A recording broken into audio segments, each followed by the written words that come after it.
श्री सुदर्शन सिंह चक्र जी अपने आध्यात्मिक लेख में कन्हई के स्वभाव के बारे में लिखते हैं।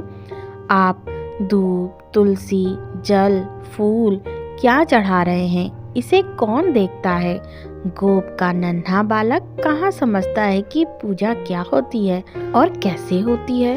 पूजा के मंत्र, पूजा के पदार्थ, यह सब विद्वानों के लिए रहने दीजिए।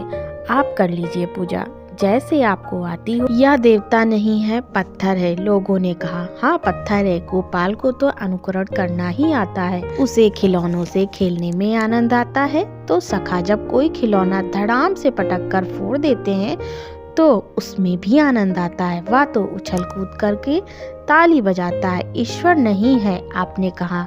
हाँ नहीं है ईश्वर, क्या आवश्यकता है ईश्वर की। लीजिए, इस नटखट ने छुट्टी कर दी। अब आप जानो और आपका काम जाने। आपके लिए ईश्वर नहीं है।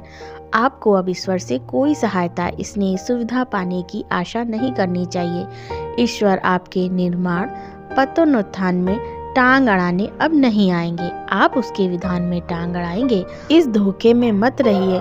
उसका विधान छुई मुई नहीं है। जब तक उसके विधान की सीमा में आप उछल कूद करते हैं ठीक है, किंतु आपने उस सीमा के अतिक्रमण की चेष्टा भी की तो भाई मेरे, चींटी समुद्र तैरने जाएगी तो क्या होगा। आप हिमालय पर सिर पटकेंगे तो हिमालय टूटेगा या आपका सिर। अतः ईश्वर के विधान की चिंता मत कीजिए। ईश्वर निराकार है।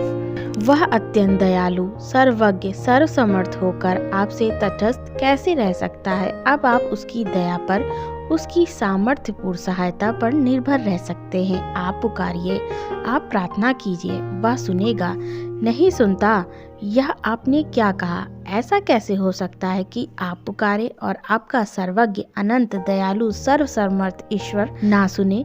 ठीक पुकारना क्या। अरे भाई, आप इसे ईश्वर, परमेश्वर कुछ भी कह लो, है तो ये नंद बाबा का लाला ही।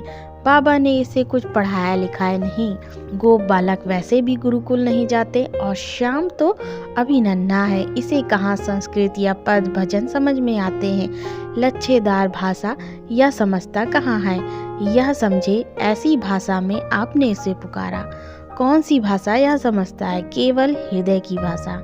हृदय की भाषा तो यह गायों तक की समझ लेता है। आप तो मनुष्य हैं, इसकी भाषा में इसे पुकारिए, सुनेगा कैसे नहीं। शेष अगली वीडियो में। जय श्री कृष्ण।